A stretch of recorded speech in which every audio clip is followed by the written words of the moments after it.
Chapter 11, Learning and Assessment Techniques as Applied to Araling Panlipunan. Intended learning outcome. At the end of the chapter, learners are expected to apply appropriate learning strategies and assessment techniques in teaching Araling Panlipunan. Learning strategies. The success of instruction depends upon the appropriate use of learning strategies and assessment techniques. These are important tools that can aspire learners to develop their intellectual capabilities and to improve their attitudes and enhance moral values.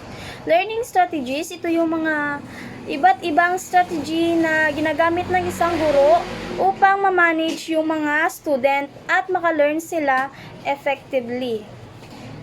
Good morning everyone. Today we are going to discuss the 4 strategies that are suggested for teaching Araling Panlipunan. First, we have what we call experiential learning. Experiential learning is a hands-on approach to educate where learners actively engage in experiences to gain knowledge, develop skills, and understand concepts. It involves reflection on these experiences to extract meaningful insights and apply them to real-world situations. Examples include internships, field trips, simulations, and project-based learnings. The second one that we have is what we call think pair sharing, or the TPS learning strategy.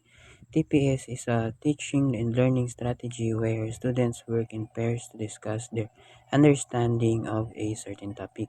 One student explains their think or a thought-provoking questions or idea to their partner, who then responds. Then process, educate, encourage active engagement, deeper understanding, and peer-to-peer learning. Third, we have the role-playing learning strategy. Role-playing learning is a teaching method where participants act out simulated scenarios to learn and practice skills, explore different perspectives, and gain insights into real-life situations. It's often used in education, training, and professional development to enhance communication, problem-solving, and decision-making skills in a hands-on interactive way. And lastly, we have the visualization or imagination exercise. It is a type of learning that involves mentally creating vivid images or scenarios related to the material you're trying to learn or understand. For example, if you're studying history, you might visualize yourself in the historical period you're studying, interacting with the people and events. This technique can enhance memory retention and comprehension by engaging multiple senses and creating stronger neural connections. And now, this is a summary matrix of teaching strategies. And now, let's proceed to assessment technique. So first is performance assessment. So when we say performance assessment, is a task student must perform instead of than write a task. So when we say performance assessment, dito naman nasusukat ng teacher yung kakayahan ng kanyang estudyante through performing their tasks. Just like for example, the demonstration, debate, and many more. The second one is authentic assessment. So, authentic assessment focus on student using and applying knowledge and skills in real-life settings. So, just like for example is the role play about the issue or problem sa community. Journal writing. Learner write the reflections and reactions to what have been taken during the learner's instruction. This can be used by the teacher to achieve specific goals and enhancing the learner's skills of reflective inquiry. One of its example is the reflection paper or easy writing. Graphic organizers. These are visual symbols to express knowledge, concept, or ideas that demonstrate the relationship between facts. This helps learners to organize their ideas, possibly communicate them effectively using concept mapping. One of these example is the word web. Yung may bilog sa gitna at may mga guhit na halimbawa, yung sa bilog ilalagay mo ang iyong pangalan at yung sa mga guhit naman dito sa labas ay ilalagay mo ang iyong mga katangian. Portfolio assessments. This contains sample of students' work and accomplishments and achievements. It can be used in measuring performance based on students' work.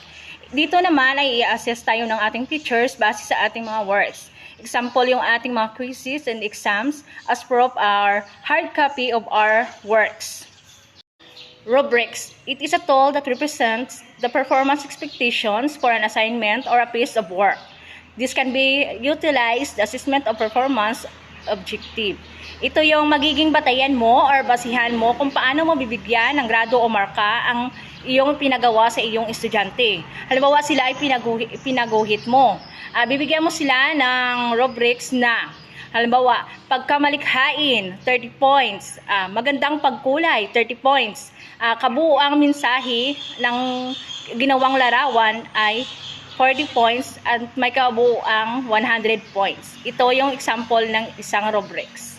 So, ang aking i-report ngayon is about selecting appropriate instructional material for araling panlipunan.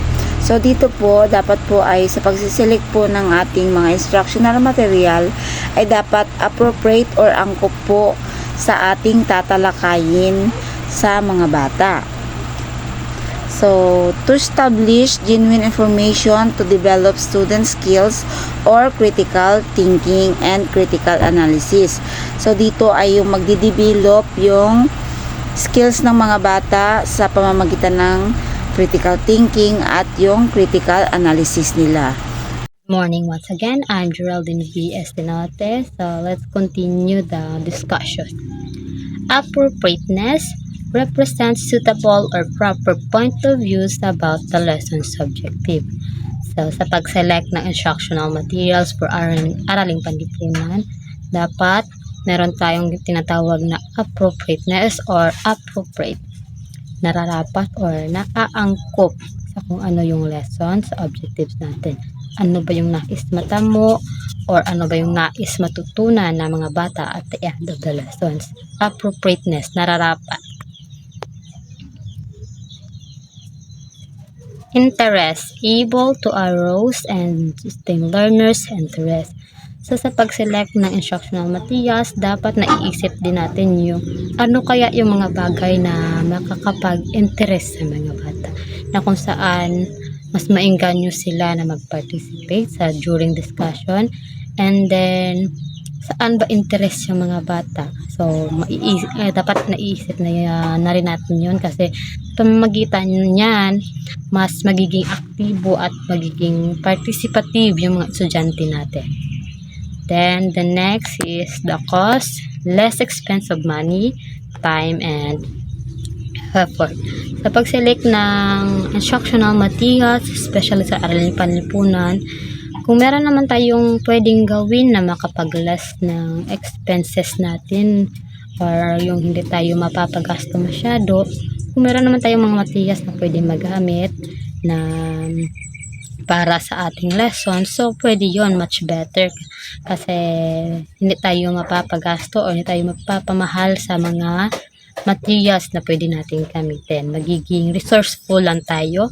Then sa time and effort, yung kung meron naman tayong idea na mas mapapadali yung gawain natin, so mas mabuti rin. Then effort, syempre nag-exert rin tayo ng effort sa select sa paggawa ng mga instructional materials natin, kung saan makakagawa tayo ng magandang bagay o maganda or kawili-wiling instructional materials para sa ating mga estudyante. Araling panlipunan teacher are encouraged to use audio, visual, and computer-based instructional material in presenting lessons. So, yung mga teacher raw na nagtuturo ng araling panlipunan, mas ini-encourage sila or iniinganyo na magamit ng audio, visual, and computer-based instructional materials para sa pag-present ng kanilang lessons. Kung saan dapat may ipinapakita tayo, kahit yung mga larawan or yung mga video or kung ano man yung mga pwedeng maging instructional materials natin na may makikita yung mga bata at mas ma-prove sa mga bata na sakto yung tinuturo natin, may katotohanan yung tinuturo natin. Kasi may mga bata kasi na mas madaling makatuto o mas madaling makatuto kapag ito ay may nakikita. Right? So, dapat kapag ano ng panlipunan teacher ka is mas encourage nga dapat may ipapakita ka talaga sa mga estudyante mo. These material make learners more curious and explorative, which enhance their active participation. Apart from the teacher, they can readily present accurate local and global events and issues related to the lessons. So that's all for today, and thank you.